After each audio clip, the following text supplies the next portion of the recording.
Assalamualaikum warahmatullahi wabarakatuh. Alhamdulillah berjumpa lagi dengan mata kuliah Mustalah Hadis pertemuan ke-4 ya, kalau nggak salah ya, sudah 1 bulan. Oke, baik. Kalau kemarin kita sudah membahas beberapa pembagian hadis dilihat dari beberapa pandangan. Yang kemarin sudah kita bahas adalah dari segi sumbernya ya. Dari segi sumbernya ada yang hadis qudsi, marfu', terus mauquf dan maqtu'. Sekarang kita pada pembagian kedua yaitu kuantitas. Kuantitas di sini maksudnya adalah kuantitas sanadnya. Jadi kuantitas perawinya ya, jumlah perawi yang meriwayatkan hadis. Kenapa kuantitas itu jadi penting dalam periwayatan hadis? Karena dipercayai bahwa semakin banyak perawi yang meriwayatkan, kemungkinan untuk membuat kepalsuan itu semakin sedikit. Nah, jadi itu kepercayaan umum ya yang dipegang ya, sama kayak misalnya kita mendengar kabar, misalnya kayak kemarin itu yang surat edaran pertama setelah Isra Mi'raj itu ada cuti bersama ya. Ternyata edaran selanjutnya itu cuti bersamanya ditiadakan.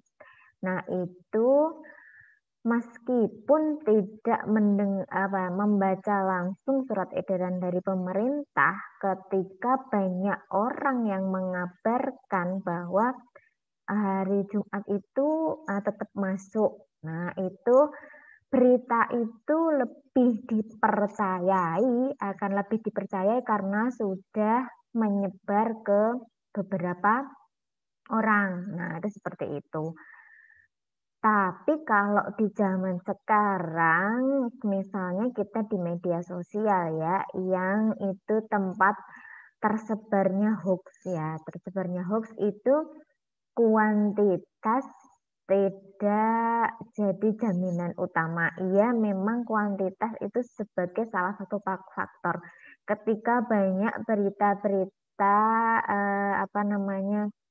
kanal berita yang kredibel sudah memberitakan suatu hal, itu lebih bisa dipercayai. Nah, walaupun kita tidak melihat langsung hal tersebut. Nah, itu dalam pelajaran penyebaran hadis itu juga seperti itu. Semakin banyak yang meriwayatkan, apalagi dalam perawi hadis yang tobakot-tobakotnya yang pertama ya, yang dari sahabi tabi'in itu kan memang sudah terpercaya kesikohannya, adalahnya. Jadi semakin banyak sahabat yang meriwayatkan, maka kemungkinan hadis itu palsu itu sangat sedikit sekali. Nah, itu. Jadi dari segi kuantitas sanadnya, hadis itu terbagi menjadi 2, mutawatir dan ahad. Mutawatir adalah hadis yang diriwayatkan oleh sejumlah besar perawi. Ukurannya itu jumlahnya itu nggak ada yang saklek harus berapa gitu, pokoknya ya banyak. Ada yang bilang 5 cukup, ada yang bilang 10, 12, 20, hingga ada yang bilang 70 orang. Tapi bisa kita tarik kesimpulan, ada yang ulama yang menyatakan bahwa 5 yang meriwayatkan itu sudah hitungannya banyak. Nah, jadi itu bisa kita simpulkan bahwa ketika hadis itu sudah diriwayatkan minimal 5 orang, itu sudah bisa dikatakan mutawatir. 5 orang ini hitungannya adalah setiap tobakot. Nah, jadi setiap di tobakoh ula, di tobakohnya setiap setiap tingkatan perawi itu diriwayatkan oleh banyak orang. Misalnya di tingkatan sahabat itu minimal 5. Tingkatan tabiin itu minimal 5, tabiin itu minimal 5 dan seterusnya. Jadi tidak hanya keseluruhan, misalnya hadis itu diriwayatkan oleh 1 sahabi, kemudian 1 tabiin, satu tabiin, terus generasi selanjutnya tambah 2 lagi sudah 5 orang, bukan. Tapi dalam setiap masa, dalam satu tingkatan tobaqot itu minimal 5 orang. Nah, itu bisa dikatakan hadis mutawatir. Jadi hadis-hadis yang secara kuantitas sanadnya diterima itu yang mutawatir itu tadi, karena diriwayatkan oleh sejumlah besar perawi. Nah, ketika yang meriwayatkan itu banyak, maka kemungkinan hadis itu palsu itu sedikit. Nah, di sini saya membagi lagi hadis mutawatir itu ada 2, lafzi dan maknawi. Sebenarnya pembagian hadis secara lafzi dan maknawi itu secara umum ya, secara umum itu hadis itu memang ada yang lafzi dan maknawi. Lafzi itu apa? Lafzi itu adalah hadis yang proses periwayatannya itu lafdon atau secara lafat itu dari satu perawi ke perawi yang lain itu sama. Dari satu tingkat pohon sanad dan pohon sanad yang lain itu sama secara lafadznya. Kalau berbeda itu ya perbedaannya cuma sedikit. Dari secara hukum sama, secara lafadz sama. Itu kalau lafzi. Jadi redaksinya itu sama. Kalaupun berbeda paling cuma misalnya perbedaannya sedikit sekali yang tidak mengubah maknanya ya, tidak mengubah maknanya. Maknawi itu juga sebenarnya seperti itu. Cuma kalau maknawi itu lebih biasanya ke hadis-hadis amali yang sahabat melihat amaliyah Rasul kemudian diceritakan kembali. Nah, itu kan antara sahabat satu dengan yang lainnya mungkin redaksinya berbeda. Tapi secara makna misalnya kalau yang contoh hadis yang masyhur itu ya yang terkenal itu hadis ketika Nabi mengangkat kedua tangannya ketika sholat. Nah, kadar mengangkat tangan itu kan ada yang cuma segini, ada yang sampai segini, ada yang sampai segini, ada yang sampai kayak gini. Nah, itu kenapa bisa berbeda-beda? Karena ya ada sahabat misalnya ketika Nabi kayak gini, itu meriwayatkan hadis cuma dengan mengatakan Nabi ketika takbiratul ihram itu mengangkat kedua tangannya.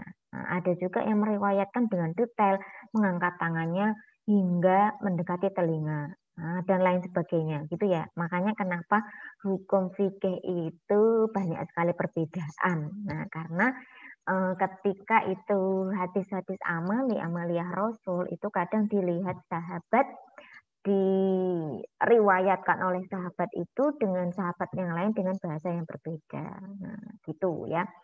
Kalau lafzi biasanya yang memang letterlek sama itu misalnya tentang doa-doa, tentang lafaz azan. Nah, itu kan di mana-mana sama ya. Nah, itu yang lafzi ya, yang lafzinya sempurna yang diriwayatkan secara lafzi. Jadi doa-doa Nabi, doa-doa lafaz-lafaz azan, lafaz-lafaz doa-doa dalam sholat, nah gitu ya, lafaz ruku, lafaz sujud dan lain sebagainya. Nah itu biasanya diriwayatkannya secara lafdon karena ya tuntutannya memang ada pada lafadznya. Jadi secara lafaz tidak boleh berubah. Nah, itu kayak gitu. Kemudian selain hadis mutawatir itu ada hadis ahad. Hadis ahad itu hadis yang diriwayatkan perawinya itu kurang dari derajat kemutawatiran. Jadi kalau mutawatir itu tadi kita sepakati minimal 5, berarti di bawah 5 itu nanti masuknya ke hadis ahad. Nah, jadi gitu. Jadi kalau secara jumlah memang belum ada yang saklek jumlahnya harus sekian gitu ya, tapi kita ambil minimalnya saja. Kalau memang minimalnya itu ketika diriwayatkan oleh 5 orang pada setiap tingkatan sanad itu sudah masuk ke derajat mutawatir. Tapi kalau kurang dari itu adalah ahad. Nah, hadis ahad itu kan artinya yo siji gitu ya, satu gitu, tapi bukan berarti maksudnya diriwayatkan oleh satu orang. Nah, ahad itu terbagi lagi menjadi 3, yaitu hadis ahad yang masyhur, aziz sama gharib. Kalau masyhur itu diriwayatkan oleh 3 orang atau lebih yang tidak mencapai derajat mutawatir ya. Cara gampangnya misalnya diriwayatkan oleh 4 orang. Nah, itu berarti maksudnya masyhur ya, belum ke mutawatir gitu. Nah, sama, jadi penghitungan ketika kita berbicara hadis secara kuantitas sanad itu yang dihitung adalah tingkatan pada setiap tobakot, pada setiap tingkatan sanad. Jadi ketika kita lihat misalnya hadis ini diriwayatkan pada tingkatan sahabat itu 3 orang gitu ya. Pada di tingkatan sahabat itu 3 orang, kemudian di tingkatan tabiin itu sampai 20 orang misalnya. Itu kan sudah banyak gitu ya. Itu tidak bisa dihukumi mutawatir karena pada salah satu tingkatannya itu hanya diriwayatkan oleh 3 orang gitu. Kalau hadis aziz itu lebih bawahnya dari masyhur. Kalau masyhur itu 3 atau lebih tapi tidak mencapai derajat mutawatir. Kalau aziz itu 2 perawi sekalipun pada satu tingkatan saja. Jadi aziz itu ya setiap di salah satu tingkatan itu ada 2 perawi saja itu sudah masuk ke kategori aziz.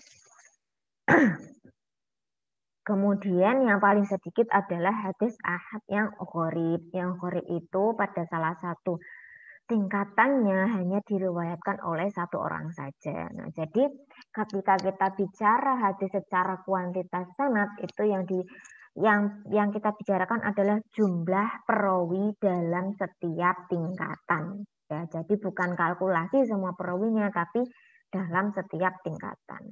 Gitu ya, paham ya? Kita lihat contohnya.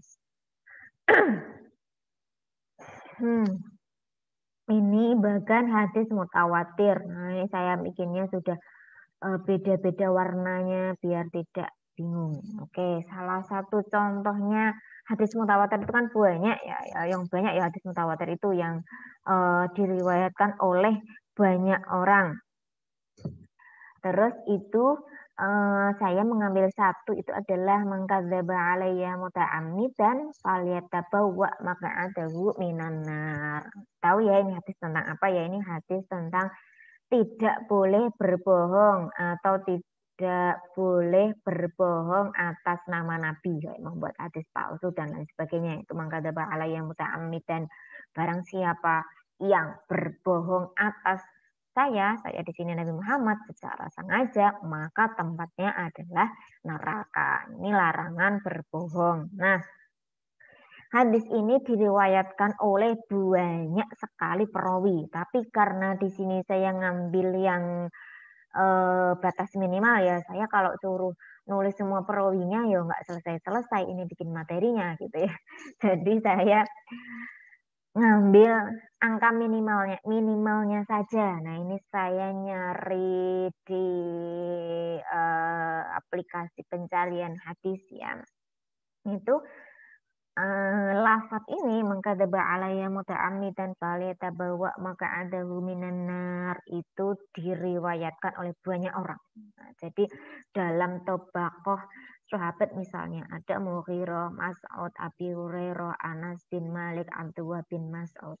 Nah, Mas'ud ini bapaknya Abdullah bin Mas'ud. Jadi Abdullah bin Mas'ud itu juga dengar dari bapaknya yang di sini, tapi juga dengar dari Rasul langsung. Nah, jadi di sini kan berarti Mas'ud dan Abdullah bin Mas'ud itu kan sama-sama di tobaqoh sahabat ya sebenarnya, tapi dalam rangkaian pohon sanad yang dikeluarkan oleh Ibnu Majah ini Abdullah bin Mas'ud dapatnya adalah dari an abihi atau dari bapaknya.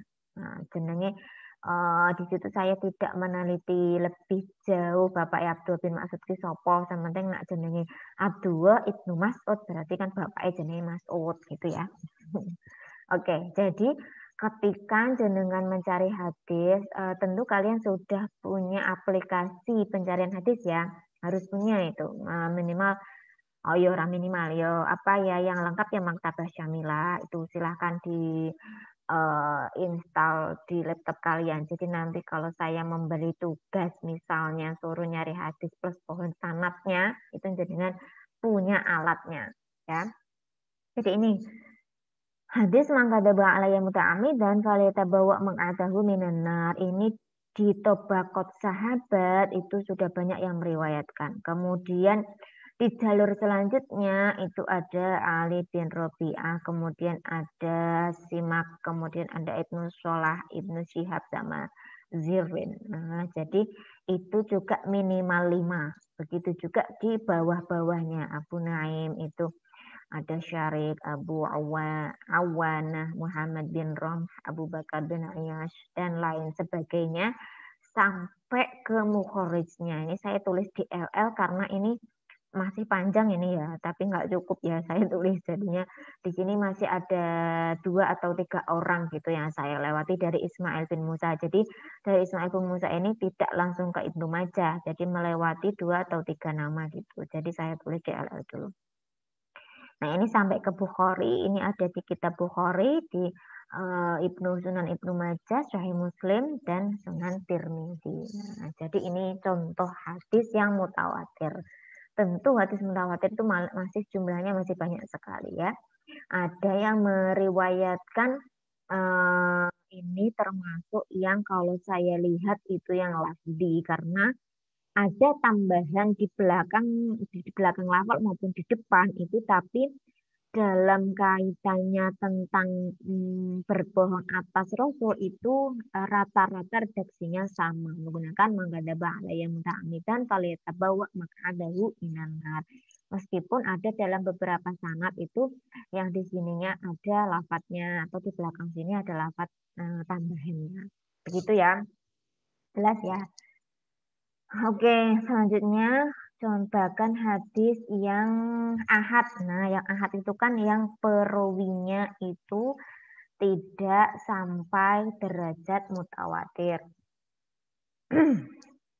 Nah, itu ada yang masyhur. Masyhur itu yang apa tadi? Nah, yang 3 atau lebih tapi belum nyampe ke mutawatir. Nah, ini saya ambil contoh al-muslimu man salimal muslimuna min lisanihi wa yadihi. Nah, ini saya cari itu memang berasal dari 3 sahabat. Jadi itu yang meriwayatkan adalah dari Abu Hurairah, Abdullah ibnu Mas'ud, dan Jabir. Nah, jadi di Tobaqot sahabat ini hanya 3. Meskipun misalnya di Sahih Bukhari itu pada Tobaqot yang tabi'in itu ada dari Amir Asy-Sya'bi itu ke Zakaria dan ke Ismail bin Abi Khalid. Itu kan berarti kalau di jumlah hadis ini kan sudah 4 ya. 4 itu juga belum mencapai derajat kemutawatir ya. Nah, jadi ini mungkin ada yang ini itu kemana gitu, tapi tidak saya cantumkan karena kita sudah menemukan letak kemasyhuran hadisnya ada di mana gitu.